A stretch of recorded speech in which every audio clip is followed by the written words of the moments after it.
go! Hey guys, how you doing? We're back here today with our good friend Ate. As many of you know by now, he is a former French Rafale pilot, and we had him out last time flying a Hornet against us. We asked you guys in the comment section if you wanted to see him in a Mirage. And let's just say that the answer was yes.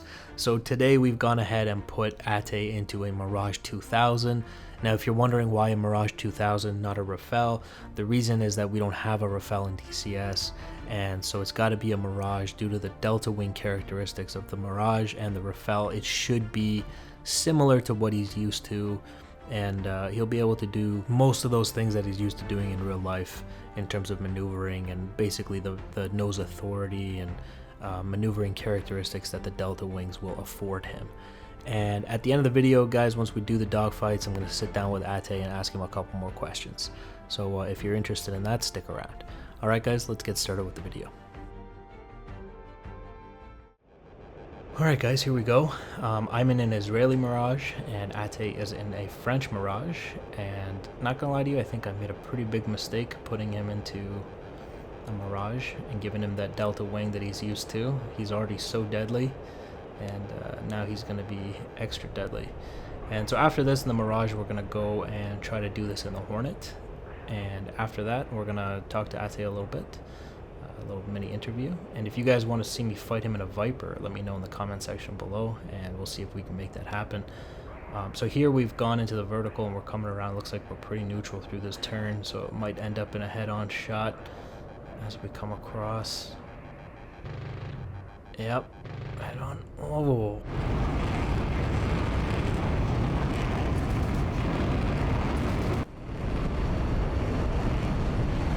And so this is one of the problems with fighting Ate and just other fighter pilots in general, is they go for the kill. Like, they come right out, fangs out, you know, going for that kill, which makes sense in real life. You obviously want to wrap this up as quick as you can, because you're going to get fatigued by the G's and all of those things. So you really do want to wrap this up really quickly. You saw he tried to point his nose at me as he came across there, because he's just that aggressive. You know, he's like, if I can get 1 inch of a shot on him with a 30 mil, he knows that'll be enough to kill me. And so he goes for it, you know, he doesn't care.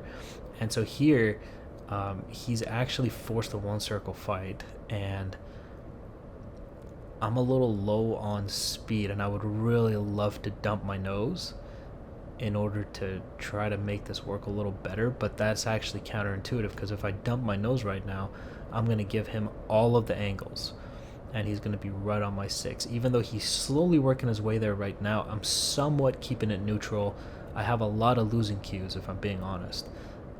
It's not neutral anymore, and he's starting to move, working his way to my 6. And it's not looking good for me. But for the most part, like, this is better than I would be if I dump my nose. If I dump my nose, he's right on my 6 and I'm dead.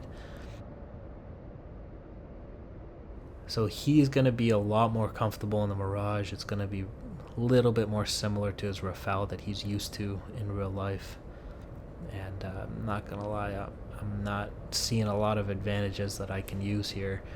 I'm also just not that good in the Mirage, you know, but that being said, I probably have more hours in the DCS Mirage than Ate does. So you can see we're just spiraling down to the ground, nice and slow, patience. I'm just trying to keep him away from pointing his nose at me, which he's constantly trying to do. And like, there you go, he's on my 6 now. It's just the transition of the ground, you know, he's really good at it. Look at that. He's taking some shots.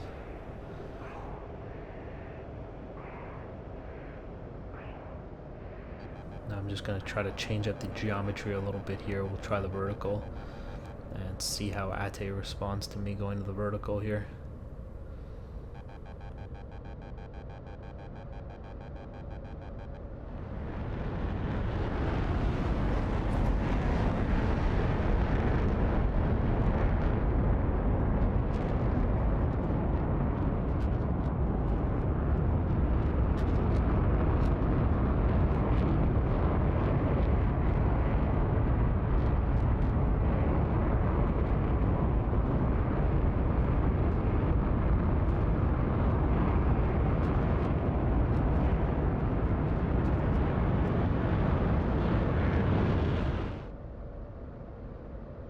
So once Mirages get down to the deck, the options are a little, you kind of start to run out of options, and it's mostly just because you don't have altitude to dump your nose.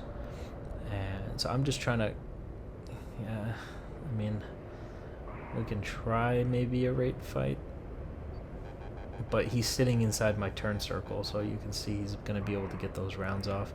In reality, if he was more used to the radar gun sight in the Mirage, I would have been dead right there.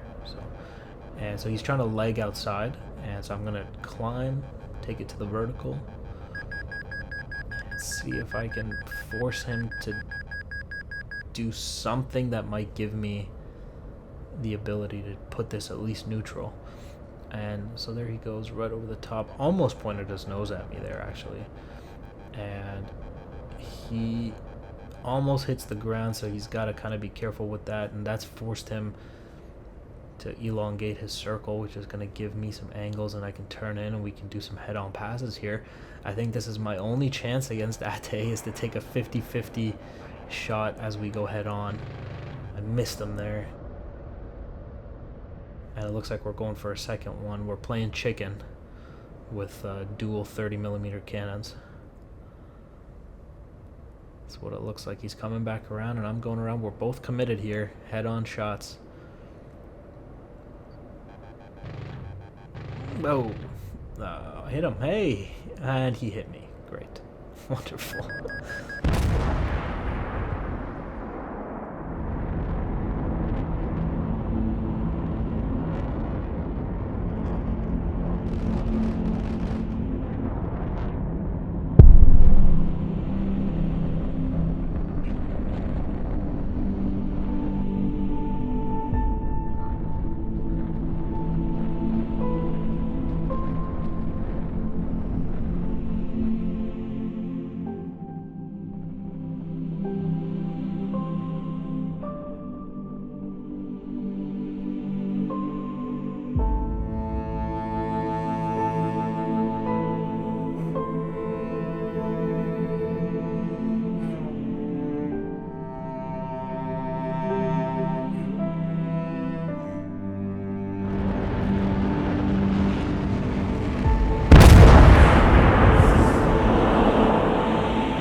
Alright, here we go with round 2, guys.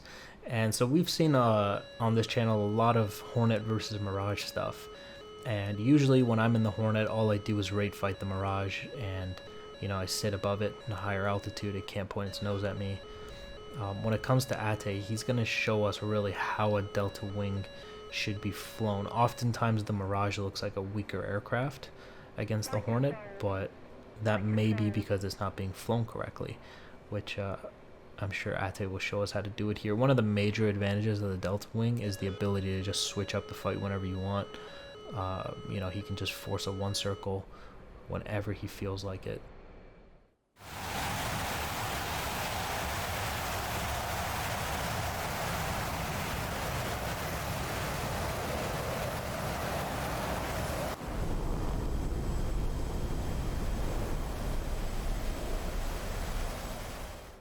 Okay, so we are in a vertical rate fight here, or were for a little bit. I tried to force it, and so what I'm going to try to do as he comes around the top, I'm going to try to pull him into the HUD and just kill him.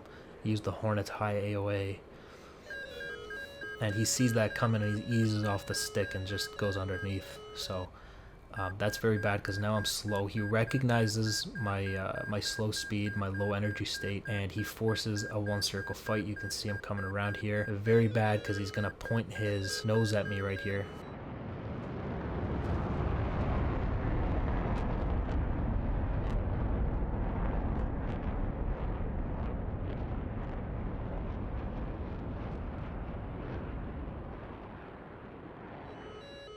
And so I've given him those angles and he's going to get some rounds off at me, and I'm lucky to not get hit there.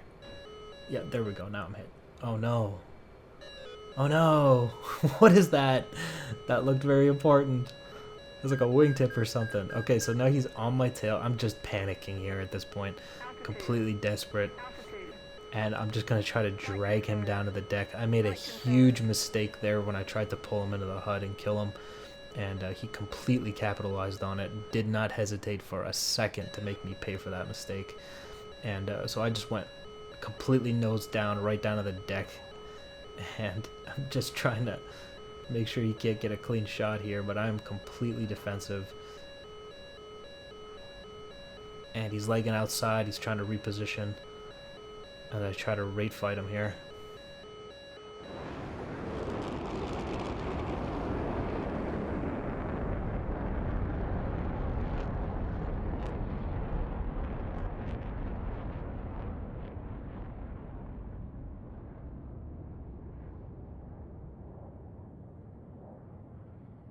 And one does not simply make a mistake and get away with it against Ate.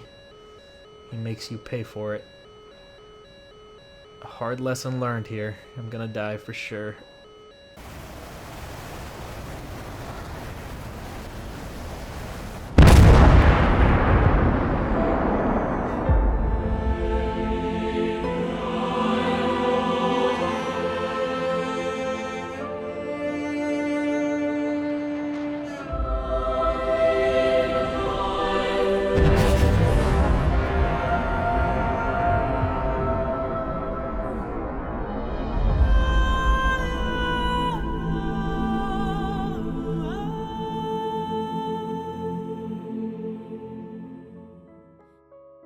So the first one that a lot of people wanted to know was what your call sign means and how you got it.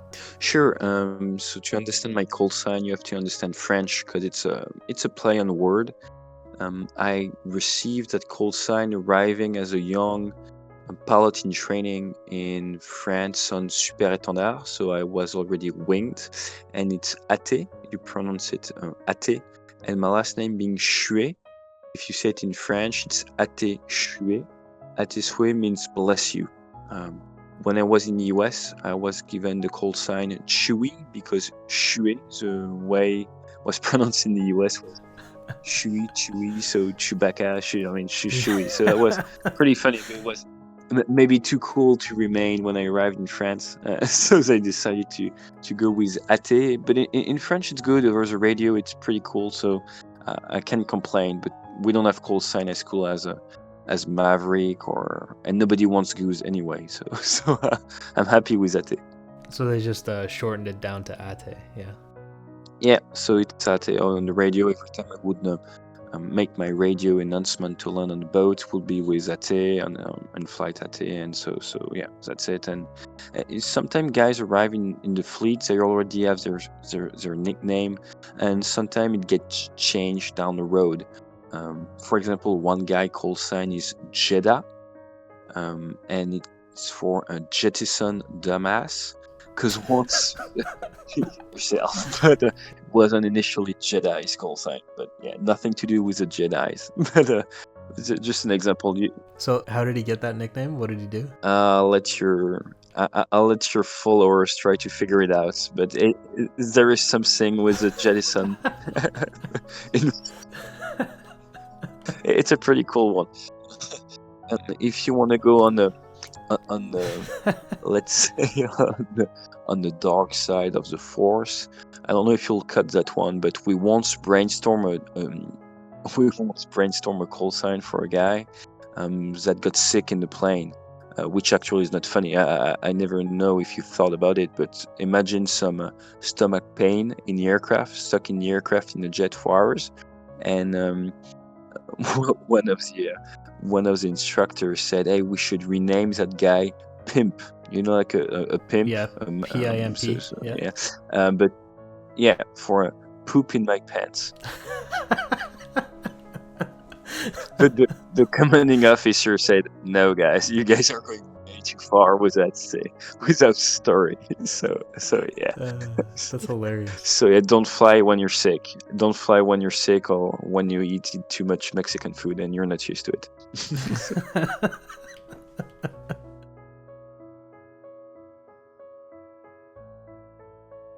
Obviously, the Mirage is not the Rafale that you're used to, but it's similar in the sense that it's a delta wing. What did you think about the Mirage and its Delta Wing? Did it behave the way that you thought a Delta Wing aircraft should behave for the most part, or what was your experience like? Yeah, I like the flight model quite a lot. With a Delta Wing, you basically, when you use it in combat, have two ways of using it. Above a given AOA, I can't even go in numbers because I don't know them for the Mirage 2000. But like with the Rafale, coming from the Navy, we use AOA quite a lot. But with the Rafale, flying the AOA is pretty easy. And below a given AOA, the aircraft is going to accelerate. If you're below 10,000 feet, you go full afterburner. You're below that given AOA, the aircraft is going to gain speed, and you know it. And it's going to arc. So I mean, it's something you know. You're going to be gaining a lot of energy. And above that AOA, the aircraft wing and delta is going to start acting as an air brake, and it's going to enable you during that transition to get a lot of nose authority. So what I really like with a delta is usually the ability to like stop yourself and switch from a 2-circle to a 1-circle fight. And what we discussed a bit in the flight the other time was nowadays in combat, we do a lot of 1-circle fight. We tend to do 1-circle dogfights and 2-circle dogfights for tons of reasons, and one is missiles.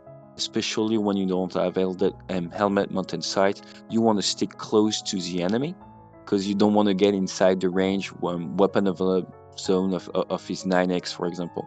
So 1-circle sight is pretty popular, and the Delta Wing gives you really the possibility to commit to changing the fight and being able to move aggressively from 2-circle to 1-circle. And I find it pretty accurate in DCS, so I really enjoyed it. But the main difference between the Mirage 2000 and the Rafale will be the thrust. So Mirage 2000 accelerates extremely well. It's almost astonishing at low altitude, but with the two engines of the Rafale, especially above 10,000, 50,000 feet, it does make a difference compared to the Mirage. So with the Rafale, you would have been able to gain more energy faster, basically. If you ask me about the canards, it's really tough to say how much you owe to the canards, so it's tough to quantify. But yes, it does feel Right. It's a bit different, and yes, the Rafale is usually more agile. But just it's good to note that the Mirage 2000 is faster if you want to do a high-speed intercept than the Rafale. The Rafale was designed more in a omni-roll, swing roll mindset. So there are pros and cons on each side. Alright guys, there you have it. A conversation with Ate there. He's answering a couple of questions. I had a great time making this video. Big thank you to Ate for coming out and doing this with us. I think we've all learned a lot, myself included. And it's humbling, you know, when you get your ass kicked by somebody this good in a simulator that he's not even used to. And so it was great. It was great. I had a great time. I hope you guys enjoyed the video. And let me know if you want to see me fighting Ate in a Viper, and we'll see if we can make that happen. For now, let's head over to the TAC view. We'll do a quick analysis of one of the fights, and then we're going to wrap this video up.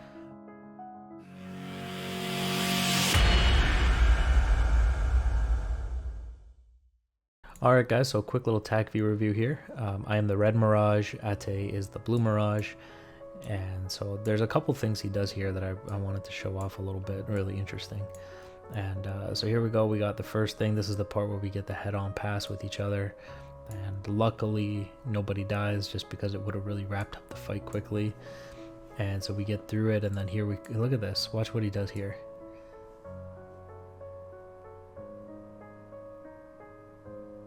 Look at that. Like, I don't even know what that is, but he like rolls it and just points his nose at me. Just what he knows that a Delta Wing can do, you know. And he just, look at this. That's really impressive, man. I've never dogfought with a Mirage that did that to me. And so I get kind of lucky that he doesn't manage to point his nose at me. It's actually a really impressive little maneuver here. I've never seen a Mirage move like that. Like, that's that's very impressive. And so here, this is the part where we get into the downward spiral. And so you see this little flip that he does over, and basically it gets into a downward spiral with me. And so I'll show you, like, you know, my first instinct when I have a indicator of 169 is to dump my nose and to get my energy state back. But I'll show you why that doesn't work in this situation, because you can see that if I dump my nose here, I literally give him all the angles to just dive in behind me, right? And I'll be here and he'll be right here, and that's it for me, right? So it's not an option. So what I got to do is just stay with him in the downward spiral. You know, we do this all the way down, and you can see him slowly working into a better position as we come down. So when we go to the ground transition, he's like, look at him right here, he's perfectly situated behind me. And again, like I said this in the video, only reason I'm surviving here is because he's not used to the radar gun sight of his Mirage in DCS, nor is he a Mirage pilot. You know, that's another thing, he's a Rafale pilot. So all of these things are new to him. The only thing that's, you know, probably consistent is the concepts and fundamentals of BFM, which he's obviously used to dominate me this entire fight here. And he's just absolutely murdering me, sitting behind inside the turn circle and pulling all kinds of lead. And so I'm just out of desperation, I'm like, we're gonna switch up the geometry. So I just go for the vertical here because I don't know what else I can do against him. And I'm just trying to see if anything can happen out of the vertical. And so then instead of the vertical, I try switching it back into a parallel or a horizontal turn, which he follows perfectly, no problem for Ate. Once again inside the turn circle, like so well situated. Look at that, man. Just sits right inside the turn circle, in complete control of what he's doing. He lags outside a little bit here. I take advantage of that and I try to go into the vertical and switch it up. And he follows that up, and this is the part where he has to come off me because he's about to hit the ground. So he kind of he's got to worry more about hitting the ground, so he kind of pulls off, avoids the ground, and then tries to recommit and come back around. And by that time I'm swinging my nose around, and we got ourselves a good old-fashioned head-on pass. All right, and there it is. Both of us survived that one. Complete luck. And then we'll turn this down. And I know this is my only chance of killing him, as if I can hit him in a 50-50. Those are not good odds. Like, those are not odds that you're looking for in a dogfight by any means. But, you know, I'm desperate. And so I get a hit on him here. He obviously hit me. For some reason, there's some sort of desync issue going on in DCS where the other guy's hits don't seem to register when it comes to the gun. Like, we all saw in the video, he hit me in the wing and I hit him in the wing, and for whatever reason TagView registering that hit, but it's not registering his hit on me. I don't know why, but he did hit me, and I'm dead and he's dead. So that was the fight. Very impressive, very, very impressive from Ate in terms of, you know, his control of the delta wing. It's really not something you see every day, and it's very impressive. So alright guys, so that's going to be the video for today. Thank you for watching. Big thank you to Ate for doing this, and we'll catch you guys in the next one. Bye guys.